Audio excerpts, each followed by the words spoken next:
నమస్కారం, న్యూస్ 21కి స్వాగతం. హెడ్లైన్ చూద్దాం. ప్రధానితో చంద్రబాబు భేటీ, రాష్ట్రానికి సంబంధించిన కీలక అంశాలపై చర్చ.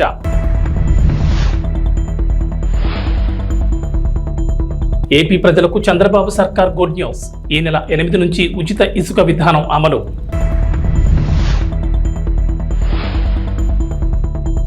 కేసీఆర్ కు మరో భారీ షాక్, కాంగ్రెస్ లోకి 6 ఎమ్మెల్సీలు. తెలంగాణకు రెయిన్ అలర్ట్, ఈ నెల 7, 8 తేదీల్లో పలు జిల్లాల్లో భారీ వర్షాలు. ఆంధ్రప్రదేశ్ ముఖ్యమంత్రి నారా చంద్రబాబు నాయుడు ఢిల్లీ పర్యటనలో బిజీగా గడిపారు. ప్రధాని నరేంద్ర మోడీ కేంద్ర మంత్రుల్ని కలిశారు. రాష్ట్రానికి సంబంధించి కీలక అంశాలను ప్రస్తావించారు. ప్రధాని మోడీతో భేటీలో ముఖ్యంగా 7 అంశాలపై చంద్రబాబు చర్చించారు.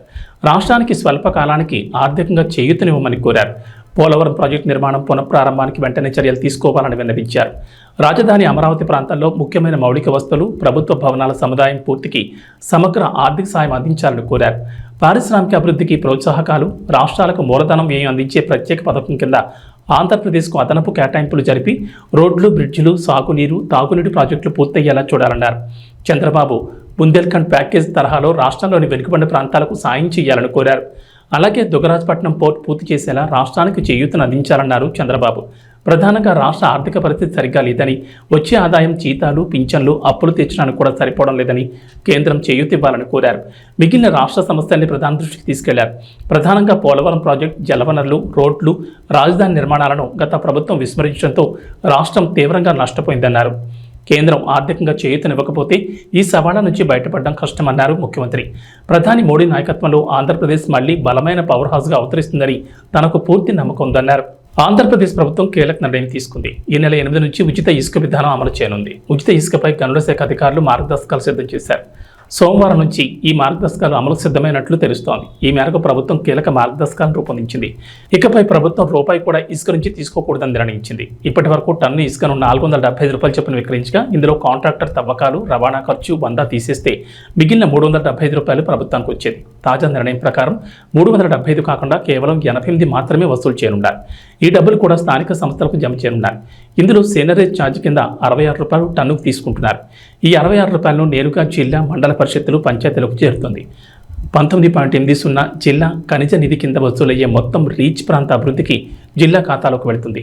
1.32 గనుల శాఖలో ఖనిజ అన్వేషణ ట్రస్ట్కు వెళ్లనుంది.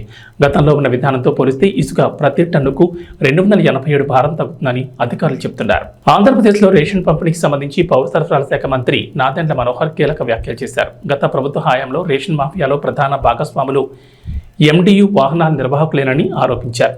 వైఎస్ఆర్సీపీ ప్రభుత్వంలో రేషన్ డోర్ డెలివరీ పేరుతో 9,260 వాహనాలు కొనుగోలు చేసిన విషయాన్ని గుర్తు చేశారు. దీంతో పౌర సరఫరాల సంస్థకు 1,500 కోట్ల నష్టం జరిగిందన్నారు. రాష్ట్రంలో ఎండియూల ద్వారా రేషన్ పంపిణీ చేయడంపై త్వరలోనే చర్చించి ఓ నిర్ణయం తీసుకుంటామని తెలిపారు.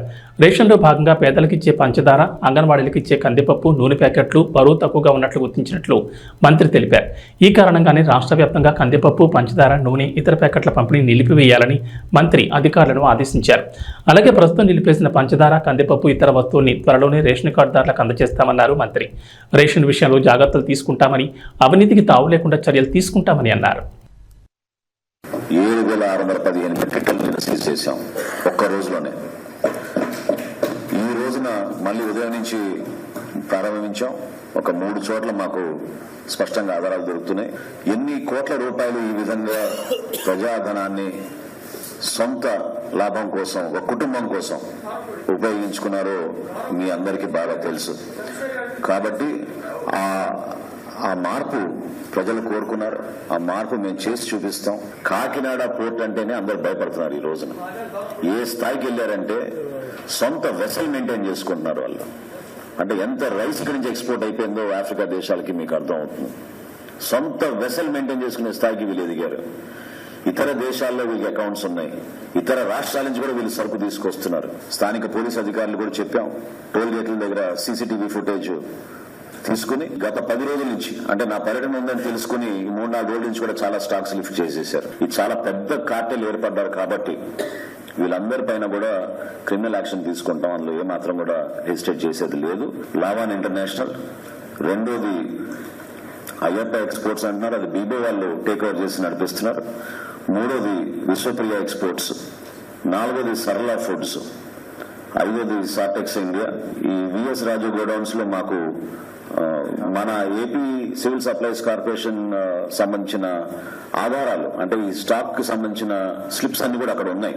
సరుకు లేదు కానీ అక్కడ గోడౌన్ లో మాకు దొరికినాయి కాబట్టి టాలీ చేసి చూస్తే 2023-24 సంబంధించిన సరుకుగా అది నిర్ధారించాం. కాబట్టి వాళ్ళపైన కూడా కేసులు పెట్టి ముందుకెళ్తున్నాం. కొంతమంది చాలా పెద్దవాళ్ళు మాకు అన్ని విధాలుగా సపోర్ట్ ఉందని అనుకుంటున్నారు. ఐఎమ్ సారీ, ఇన్ని రోజులు మీరు చేశారు, ఇప్పుడు మాత్రం జరగదు. ఖచ్చితంగా యాక్షన్ తీసుకుంటాం. మాకున్న గోడౌన్స్ కానివ్వండి, ప్రైవేట్ గా తీసుకున్న గోడౌన్స్ లో కానివ్వండి, ఎక్కడ అవకతవకలు జరుగుతున్నాయో, ఏ విధంగా రవాణా జరుగుతుందో, వీటన్నిటిపైన కూడా డెఫినెట్ గా ప్రతి జిల్లాలో కూడా ఈ విధంగానే సమీక్షా సమావేశాలు ఏర్పాటు చేసుకుని కొన్ని చర్యలు తీసుకుంటాం. ఎందుకంటే ఇక్కడ ఒక మాఫియా ఏర్పడింది, వ్యవస్థీకృత మాఫియా, మామూలుగా లేదు. సామాన్యుడి పొట్టగొట్టి 39 రూపాయలు పర్ కిలో బియ్యం మీకు సరఫరా మేము కొని మీకు ఇస్తుంటే రూపాయికి 8 రూపాయలకి 10 రూపాయలకి ఈ దళారులు వచ్చి ఈ మాఫియా ఏర్పాటు చేసి ఒక కార్టెల్ గా వీరు ఏర్పడి కాకినాడ పోర్టుని అడ్డగా మార్చుకుని రాష్ట్ర వ్యాప్తంగా ఇక్కడ తీసుకొచ్చి ఇది ఒక భారీ దందాకి వీళ్ళు పాల్గొన్నారు. మాజీ ముఖ్యమంత్రి భారత రాష్ట్ర సమితి అధినేత కె చంద్రశేఖరరావుకు వర్ష షాకులు తగ్గుతున్నాయి. గత ఏడాది జరిగిన అసెంబ్లీ ఎన్నికల్లో ఓటమితో డేలాపడ్డ కేసీఆర్ కు నేతలు ఒక్కొక్కరుగా పార్టీని వీడుతున్నారు. కాంగ్రెస్ ఆపరేషన్ ఆకర్ష్ కు బీఆర్ఎస్ విలువలాడుతోంది. కాంగ్రెస్ లోకి బీఆర్ఎస్ వలసల పరంపర కొనసాగుతోంది. తాజాగా బీఆర్ఎస్ చెందిన 6 ఎమ్మెల్సీలు కాంగ్రెస్ లో చేరారు. ఎమ్మెల్సీలు భానుప్రసాద్, బస్వరాజ్ సారయ్య, దండే విఠల్, ఎంఎస్ ప్రభాకర్, ఎగ్గె మల్లేశం, బుగ్గారపు దయానంద్ కాంగ్రెస్ కండువాలు కప్పుకున్నారు. ఢిల్లీ పర్యటన ముగించుకుని ముఖ్యమంత్రి రేవంత్ రెడ్డి రాష్ట్రానికి రాగానే అర్ధరాత్రి ఆయన నివాసంలో వారంతా కాంగ్రెస్ పార్టీలో చేరడం గమనార్హం. ఈ కార్యక్రమంలో కాంగ్రెస్ వ్యవహారాల ఇన్ఛార్జ్ దీపాదాస్ మున్షి పాల్గొన్నారు. Dande Vithal Adilabad local body, Bhanuprasad Karimnagar local body, MS Prabhakar Rangareddy జిల్లా local body, Boggavarapu Dayanand governor కోట, ఎగ్గే మల్లేశం ఎమ్మెల్యే కోట, బశ్వరాజ్ సారయ్య గవర్నర్ కోటాలో ఎమ్మెల్సీలుగా ఎన్నికయ్యారు. శుక్రవారం అమావాస్య కావడంతో గురువారం రాత్రి వీడు కాంగ్రెస్ పార్టీలో చేరినట్టు తెలుస్తోంది. వీరి చేరికతో మండలంలో కాంగ్రెస్ బలం 12కు చేరింది. తెలంగాణ రాజకీయాల్లో ఆసక్తికర పరిణామాలు చోటు చేసుకుంటున్నాయి. బీఆర్ఎస్ పార్టీలోని కీలక నేతలు వరుసగా కాంగ్రెస్ పార్టీలకు చేరిపోతున్నారు. ఈ క్రమంలోనే బీఆర్ఎస్ పార్టీలో కీలక నేతగా వ్యవహరించిన సీనియర్ నేత కె కేశవరావు ఆ పార్టీకి గత కొంతకాలంగా దూరంగా ఉండగా నిన్న ఢిల్లీలో అధికారికంగా పార్టీ జాతీయ అధ్యక్షుడు మల్లికార్జున ఖర్గే సమక్షంలో కాంగ్రెస్ తీర్థం పుచ్చుకున్నారు. దీంతో 10 ఏళ్ల తర్వాత కేకే మళ్లీ తన సొంత గూడుకి చేరుకున్నట్లయింది. ఈ క్రమంలోనే కేకే తన రాజ్యసభ సభ్యత్వానికి కూడా రాజీనామా చేశారు. ఈ మేరకు తన రాజీనామా లేఖను Rajya Sabha chairman, vice president Jagdeep ధన్ఖడ్కు అందించారు. అయితే రాజకీయాల్లో సీనియర్గా ఎంతో అనుభవం ఉండగా బీఆర్ఎస్ పార్టీలోనూ కేసీఆర్ 10 ఏళ్ల ప్రభుత్వంలోనూ కీలకంగా వ్యవహరించారు. ప్రభుత్వం ఏ నిర్ణయం తీసుకున్నా అందులో కేకే సలహాలు, సూచనలు ఖచ్చితంగా ఉండేవి. అలాంటి వ్యక్తి కాంగ్రెస్ పార్టీలోకి రావడంతో అధికారంలో ఉన్న రేవంత్ రెడ్డి సర్కార్ ఆయనకు సముచిత స్థానం కల్పించాలని యోచిస్తోంది. ఆయనకున్న రాజకీయ పాలనాపరమైన అనుభవాలను వినియోగించుకునేందుకు గాను ప్రభుత్వ సలహాదారుగా నియమించాలని రేవంత్ రెడ్డి సర్కార్ యోచిస్తున్నట్టు తెలుస్తోంది. ఈ మేరకు అధికారికంగా ప్రకటన వెలువడాల్సింది. ఎన్నికలప్పుడు మాత్రమే రాజకీయాలని, ఆ తర్వాత పార్టీలకు అతీతంగా అభివృద్ధి కోసం పనిచేస్తామని, కేంద్రంతో సత్సంబంధాలు కొనసాగించాలనేదే తమ ఉద్దేశం అంటూ సీఎం రేవంత్ రెడ్డి తెలిపారు. సీఎం రేవంత్ రెడ్డితో పాటు డిప్యూటీ సీఎం మల్లు భట్టి విక్రమార్క తదితరులు ఢిల్లీ పర్యటనలో ఉన్నారు. ఈ పర్యటనలో భాగంగా ప్రధానమంత్రి నరేంద్ర మోడీ, హోంశాఖ మంత్రి అమిత్ షా తదితర మంత్రులతో భేటీ అయ్యారు. తెలంగాణ రాష్ట్ర ప్రయోజనాలను దృష్టిలో ఉంచుకుని విభజన చట్టంలోని పలు అపరిష్కృత సమస్యలను వెంటనే పరిష్కరించేందుకు చొరవ చూపాలని, విభజన హామీలను త్వరగా నెరవేర్చడమే కాకుండా రాష్ట్రానికి రావాల్సిన నిధులను వెంటనే విడుదల చేయాలని రేవంత్ రెడ్డి బృందం కేంద్రానికి విజ్ఞప్తులు చేసింది. ఈ మేరకు మోడీకి, అమిత్ షాకి పలు వినతి పత్రాలు సమర్పించింది. కేంద్ర పెద్దలతో భేటీ అనంతరం మీడియాకు రేవంత్ రెడ్డి బృందం సమావేశం ఏర్పాటు చేసింది. సమావేశాలకు సంబంధించిన వివరాలు మీడియాకు వివరించారు. రాష్ట్ర అభివృద్ధితో పాటు విభజన చట్టంలో ఉన్న అంశాలపై ప్రధానమంత్రి నరేంద్ర మోడీతో పాటు కేంద్ర హోంశాఖ మంత్రి అమిత్ షాను కలిసినట్లు రేవంత్ రెడ్డి తెలిపారు. అనంతరం భేటీలో కేంద్రానికి చేసిన విజ్ఞప్తులను, వివరాలను డిప్యూటీ సీఎం భట్టి విక్రమార్క మీడియాకు వివరించారు. 1, 2 కాకుండా కేంద్రానికి తెలంగాణ ప్రభుత్వం పెద్ద డిమాండ్ లిస్ట్ ఇచ్చినట్లు భట్టి తెలిపారు. గజ్వేల్ పట్టణంలో శివాజీ స్టాచ్యూ వద్ద Gajwel inspector Saida, traffic inspector Murali సిబ్బందితో కలిసి విస్తృతంగా వాహనాల తనిఖీలు చేస్తూ డ్రంక్ అండ్ డ్రైవ్ టెస్టులు నిర్వహించారు. ఈ సందర్భంగా ఇన్స్పెక్టర్ సాయిదా మాట్లాడుతూ మద్యం సేవించి వాహనాలు నడపొద్దని సూచించారు. రోడ్డు నిబంధనలు, ట్రాఫిక్ నిబంధనలు పాటించి వాహనాలు నడిపి క్షేమంగా గమ్యస్థానాలకు చేరుకోవాలన్నారు. మద్యం సేవించి వాహనాలు నడపొద్దని, మోటార్ సైకిల్ వాహనదారులు తప్పకుండా హెల్మెట్ ధరించాలని, ప్రమాదాల నివారణ కృషి చేయాలని తెలిపారు. మోటార్ సైకిల్ వాహనదారులు తప్పకుండా హెల్మెట్ ధరించాలని, ప్రమాదాల నివారణ కృషి చేయాలని తెలిపారు. రోడ్లకు ఇరువైపులా ఏర్పాటు చేసిన సైనింగ్ బోర్డ్స్ సూచనలు, సలహాలు పాటిస్తూ సేఫ్టీగా డ్రైవ్ చేసి క్షేమంగా గమ్యస్థానాలకు చేరుకోవాలని సూచించారు. కారు నడిపేటప్పుడు సీట్ బెల్ట్ ధరించాలని సూచించారు. వాహనదారుల్లో, ప్రజల్లో మార్పు వచ్చినప్పుడు మాత్రమే రోడ్డు ప్రమాదాలు తగ్గుతాయని తెలిపారు. ఈ కార్యక్రమంలో గజ్వేల్ ట్రాఫిక్ సిబ్బంది, పోలీస్ సిబ్బంది తదితరులు పాల్గొన్నారు.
డోన్పట్నంలో ఎమ్మెల్యే కోట్ల సూర్యప్రకాష్ రెడ్డి పట్టణంలో వందపడకల ఏరియా ఆసుపత్రిని మరియు అంబేద్కర్ బీసీ గురుకుల పాఠశాలను తనిఖీ చేశారు.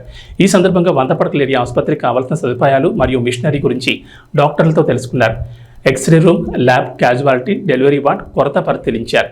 అక్కడ ఉన్న రోగులతో మాట్లాడి సమస్యలు తెలుసుకున్నారు. అనంతరం అంబేద్కర్ బీసీ గురుకుల పాఠశాలలో 480 మంది పిల్లలకు hostel, kitchen, dining hall, students bench మరియు నీటి సమస్యలు తెలుసుకుని త్వరలో పూర్తి చేస్తామన్నారు.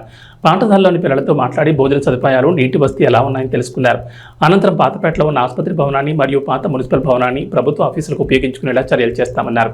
ఈ కార్యక్రమంలో టీడీపీ నాయకులు మరియు బీజేపీ నాయకులు, జనసేన నాయకులు పాల్గొన్నారు.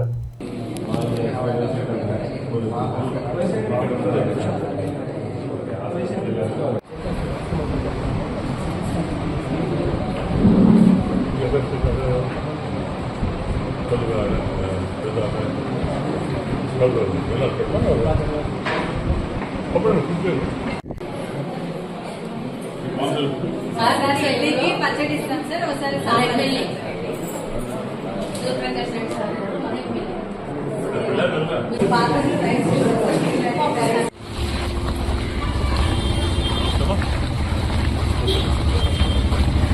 కర్నూలుకి రెఫర్ చేస్తున్నారు. ప్రైవేట్ హాస్పిటల్ ఇక్కడ నుంచి రెఫర్ చేస్తున్నారని ఆరోపణ, రోగుల ఆరోపణ. అదే దానికి కనుక్కుందాం. వంట డీటెయిల్స్ కనుక్కోవాలి. ఇప్పుడు మీరు దాకా ఇప్పుడు రేపే మేమంతా కూర్చొని మాట్లాడతారు. ఎందువల్ల రెఫర్ చేస్తున్నారు? షార్ట్ ఆఫ్ ఎక్విప్మెంటా, లేకపోతే షార్ట్ ఆఫ్ డాక్టర్సా, లేకపోతే రకరకాల అదే బెడ్ హాస్పిటల్గా బెడ్స్ రాలేదు. వాళ్ళ మినిమం ఫెసిలిటీస్ కావాలి. ఆపరేషన్ చేయాలా, లేకపోతే పేషెంట్స్ చూడాలంటే మినిమం ఫెసిలిటీస్ కావాలి. వాటర్ కానివ్వండి, రకరకాల పరిస్థితులు ఇవన్నీ లేవుతాయి. వాళ్ళు చెప్తారు ఇంకా కంప్లీట్ కాలేదు, ఓన్లీ ఫస్ట్ ఫ్లోర్ కంప్లీట్ అయింది, సెకండ్ ఫ్లోర్ కంప్లీట్ కాలేదు. వాళ్ళు ఇబ్బందులు అనుకున్నాయి. అవన్నీ కూడా డిస్కస్ చేసుకొని ఏం చేస్తే బాగుంటుంది, తొందరగా ప్రజలకు అందుబాటులో వచ్చే మార్గం చేయాలి. ఒకసారి మళ్ళీ డాక్టర్ వాళ్ళతో మీటండి, కన్సల్ట్ ఆఫీసర్స్ మాట్లాడి మాట్లాడి ఎందువల్ల డిలే అయింది, వాట్ ఆర్ రీజన్స్ కనుక్కొని తొందరలోనే స్టాఫ్ రిక్రూట్ చేసుకుంటూ మన స్టార్టెడ్ డాక్టర్ ఎందుకు రావట్లేదు డాక్టర్స్ సమ్ రీజన్స్ ఉంటాయి కనుకొని దాన్ని మనం రీప్లేస్ చేస్తారు. డాక్టర్ అయిపోతే కొందరు వేరే డాక్టర్ వేసి ఇబ్బంది లేకుండా చూస్తే ప్రయత్నం చేస్తాం. సో నేను సుమారు ఎప్పుడైనా మంచి డిస్కస్ చేసి వాళ్ళ ప్రాబ్లం డాక్టర్ చెప్పాను. నేను వాళ్ళ ప్రాబ్లమ్స్ ఏంటి, వాళ్ళ ఏమేమి తక్కువనే వాళ్ళ స్టాఫ్ కానివ్వండి, నిజంగా మామూలుగా ఇన్పేషెంట్స్ ఫుడ్ సిస్టమ్ కానివ్వండి, రకరకాల సమస్యలు కొన్ని డిస్కస్ చేసి దాన్ని తొందరగా మాట్లాడి తొందరగా 1 వస్తాన్ని కంప్లీట్ చేసి ప్రజలకు అందుబాటులో వస్తారు ప్రయత్నం చేస్తాం. అల్లూరు సీతారామరాజు ఒక పోరాట స్ఫూర్తి అని, వారి ధైర్య సాహసాలు యువతకు ఆదర్శనీయమని జిల్లా కలెక్టర్ పి రంజిత్ పాషా కొనియాడారు. అల్లూరు సీతారామరాజు 126వ జయంతి సందర్భంగా కలెక్టరేట్ కాన్ఫరెన్స్ హాల్లో జిల్లా గిరిజన సంక్షేమ శాఖ ఆధ్వర్యంలో అల్లూరు సీతారామరాజు చిత్రపటానికి జిల్లా కలెక్టర్ పూలమాలలు వేసి ఘనంగా నివాళులర్పించారు. ఈ సందర్భంగా జిల్లా కలెక్టర్ మాట్లాడుతూ భారత స్వాతంత్ర చరిత్రలో అల్లూరు సీతారామరాజు ఒక మహోజ్వల శక్తి అని, ఆయన జరిపిన పోరాటం స్వాతంత్రోద్యమంలో ఒక ప్రత్యేక అధ్యాయం అన్నారు. స్వాతంత్రోద్యమంలో పాల్గొని తనకంటూ ఒక ప్రత్యేక స్థానాన్ని చాటుకున్న విప్లవ వీరుడన్నారు. మన్యం వీరుడు అల్లూరు సీతారామరాజు స్ఫూర్తితో ప్రతి ఒక్కరూ సామాజిక బాధ్యత కలిగి ఉండాలన్నారు. అల్లూరు సీతారామరాజును ఆదర్శంగా తీసుకుని దేశ సమాజ సేవలో ప్రతి ఒక్కరూ భాగస్వాములు కావాలన్నారు. అల్లూరు సీతారామరాజు చరిత్రను విద్యార్థులంతా తప్పకుండా తెలుసుకోవాలని, అల్లూరి స్ఫూర్తిని ఆదర్శంగా తీసుకుని నిస్సహాయ స్థితిలో ఉన్న వారిని ఆదుకోవాలని కోరారు. అల్లూరు సీతారామరాజు 1897 సంవత్సరంలో జన్మించి కేవలం 27 ఏళ్లు మాత్రమే జీవించి సమాజం కోసం ప్రాణాలు అర్పించారని తెలిపారు. ఆయన మరణించి 100 సంవత్సరాలు గడుస్తున్నా ఇప్పటికీ స్మరించుకుంటున్నామని, దేశం కోసం, అడవి బిడ్డల సంక్షేమం కోసం పోరాడిన వ్యక్తి అల్లూరి సీతారామరాజు అన్నారు. అప్పట్లో బ్రిటిష్ వారు మన్యంలో ఉన్న గిరిజనులను ఎన్నో ఇబ్బందులు గురిచేసేవారని, అడవిలో ఉండే ఉత్పత్తులు సేకరించి అమ్ముకునే వారిపై దమనకాండ చేస్తుండగా బ్రిటిష్ వారిపై వివిధ రకాలుగా పోరాడి వారికి విముక్తి కల్పించిన వ్యక్తి అల్లూరి సీతారామరాజు అన్నారు. ఆయన పోరాటాన్ని స్ఫూర్తిగా తీసుకుని దేశ యువత ముందుకు సాగాలని కలెక్టర్ అన్నారు. ఉద్యోగ పర్వంలో ఏజెన్సీ ప్రాంతంలో సేవ చేసే సౌభాగ్యం తనకు కలిగిందని కలెక్టర్ తెలిపారు. జోహార్ అల్లూరి సీతారామరాజు, జోహార్ అల్లూరి సీతారామరాజు, పాకిస్తాన్ అల్లూరి సీతారామరాజు ఆశయాలను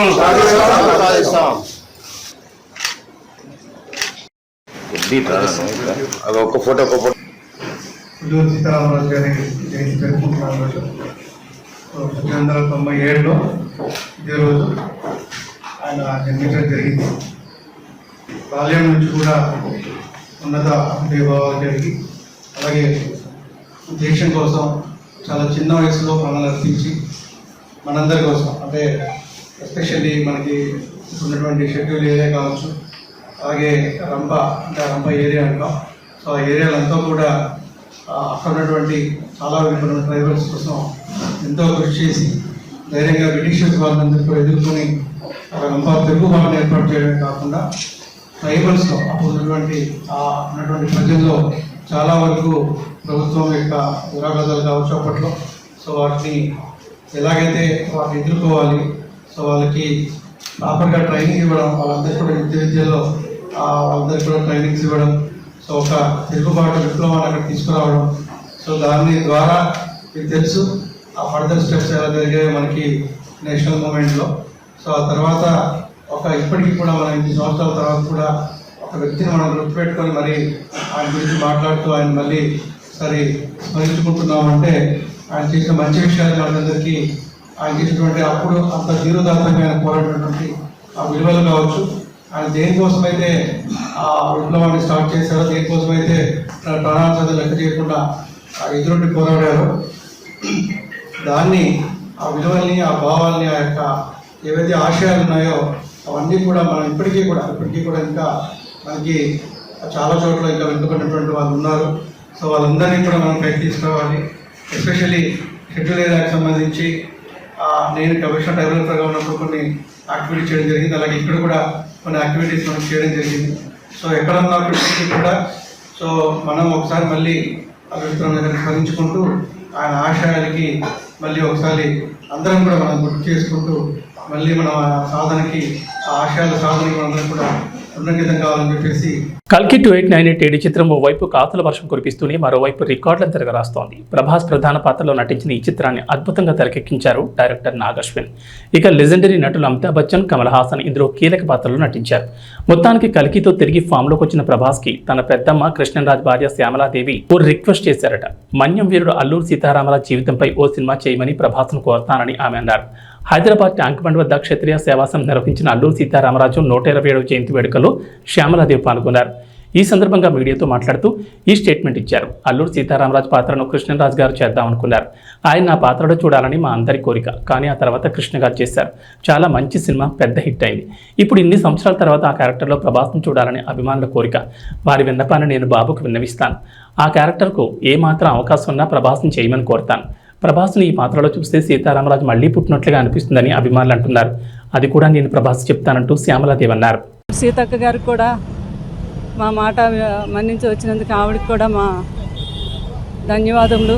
ఇంకో విషయం ఏంటంటే కమిటీ వారందరూ ఒకటి కోరారు. ఇప్పుడు కృష్ణరాజు గారు చేద్దాం అనుకున్నారు. ఆయన ఆ క్యారెక్టర్లో చూడాలని మా అందరి కోరిక. అలాగే తర్వాత కృష్ణ గారు చేశారు. చాలా మంచి మూవీ, ఎంతో హిట్ అయింది. ఎన్నో సంవత్సరాలు అయిపోయాక ఇప్పుడు ఆ క్యారెక్టర్లో ఒకసారి రిపీట్ అయ్యి మా ప్రభాస్ గారిని చూడాలని వాళ్ళందరూ కోరిక. వాళ్ళందరూ విన్నపం నేను బాబుకు వినిపిస్తాను. ఆ క్యారెక్టర్ ఏమాత్రం అవకాశం ఉన్నా ప్రభాస్ గారిని చేయమని కోరుతాం. మళ్ళీ ఇంకో సీతారామరాజు మళ్ళీ పుట్టాడు అని అనిపించేలాగా మాకు ఆ ప్రభాస్ గారిని చూస్తే అనిపిస్తుందని నాగరాజు గారు, మా నాగరాజు గారు వీళ్ళందరూ చెప్పడం జరిగింది. అది కూడా నేను బాబుకి తెలియజేస్తాను. ఈరోజు అల్లూరి సీతారామరాజు గారి గురించి ప్రతి ఒక్కరూ గర్వించదగ్గ మహానుభావుడు, మన్యం వీరుడు. T20 ప్రపంచ కప్ కైవసం చేసుకుని భారత గడ్డపై అడుగుపెట్టిన టీమిండియాకు ఘన స్వాగతం లభించింది. గురువారం మొత్తం టీమిండియా ప్లేయర్లు సంబరాల్లో మునిగిపోయారు. ఫ్యాన్స్ను ఉత్సాహపరుస్తూ గడిపారు. బార్బడోస్ నుంచి 15 గంటల ప్రయాణం తర్వాత టీమిండియా ప్రత్యేక విమానంలో ఢిల్లీలో ల్యాండ్ అయింది. అనంతరం హోటల్లో ఫ్రెష్ అప్ అయి ప్రధానమంత్రి నరేంద్ర మోడీతో భేటీ అయ్యారు. అంతకుముందు హోటల్ వద్ద బ్యాండ్ శబ్దాలకు డాన్సులు చేశారు. ఆ తర్వాత భారత క్రికెట్ ప్లేయర్లు ముంబైలో అడుగుపెట్టారు. ప్రపంచ కప్ గెలిచి తొలిసారి ముంబై గడ్డపై అడుగుపెట్టి టీమిండియాకు అపూర్వ స్వాగతం లభించింది. వారు ప్రయాణించిన విమానానికి 2 వైపుల నుంచి వాటర్ ఇంజన్లతో నీరు కుమ్మరించి వెల్కమ్ చెప్పారు. విజయోత్సవ ర్యాలీ సాగిన మెరైన్ డ్రైవ్ రోడ్ జనసంద్రాన్ని కల్పించగా అనంతరం వాంకడేలో ఏర్పాటు చేసిన కార్యక్రమంలో టీమిండియా ప్లేయర్లు భావోద్వేగానికి గురయ్యారు. ఇక వాతావరణ విషయానికి వస్తే రాష్ట్రంలో నైరుతి రుతుపవనాలు చురుగ్గా మారినట్లు వాతావరణ శాఖ తెలిపింది. జూలై 7-8 తేదీల్లో భారీ వర్షాలు కురిసే అవకాశం ఉందని ఐఎండీ అంచనా వేస్తుంది. జూలై 7న ఆదివారం భద్రాద్రి కొత్తగూడెం, ఖమ్మం, నల్గొండ, సూర్యాపేట, నాగర్ కర్నూలు, వనపర్తి జిల్లాలోను, జూలై 8 సోమవారం మంచిర్యాల, కరీంనగర్, పెద్దపల్లి, జయశంకర్ భూపాలపల్లి, ములుగు, మహబూబాబాద్, వరంగల్, హనుమకొండ, జనగాం జిల్లాలో భారీ వర్షాలు కురుస్తాయని పేర్కొంది. వీటితో పాటు ఇతర జిల్లాల్లోనూ ఈదురుగాలులతో కూడిన మోస్తరు వర్షాలు పడే అవకాశాలున్నాయని చెప్పింది. అటు గురువారం ఉదయం నుంచి శుక్రవారం ఉదయం వరకు పలు ప్రాంతాల్లో తేలికపాటి వర్షాలు నమోదయ్యాయి. యాదాద్రి, సూర్యాపేట, ఖమ్మంతో పాటు పలు చోట్ల ఓ మోస్తరు వర్షాలు కురిశాయి. శుక్రవారం రాత్రి హైదరాబాద్ నగర శివారులోని ఎల్బీ నగర్, వనస్థలిపురం, హయత్ నగర్, పహాడీ షరీఫ్, తుక్కుగూడ, బాలానగర్, బిఎన్ రెడ్డి నగర్లో మోస్తరు జల్లులు పడ్డాయి. నైరుతి రుతుపవనాల తోడు ఉపరితల గాలులు వీస్తున్నాయని, గురువారం నుంచి 5 రోజుల పాటు తేలికపాటి నుంచి ఓ మోస్తరు వర్షాలు కురిసే అవకాశం ఉన్నట్లు ఇప్పటికీ ఐఎండీ అంచనా వేసింది. ఏవీ బులెటిన్ విశేషాలు. నమస్కారం.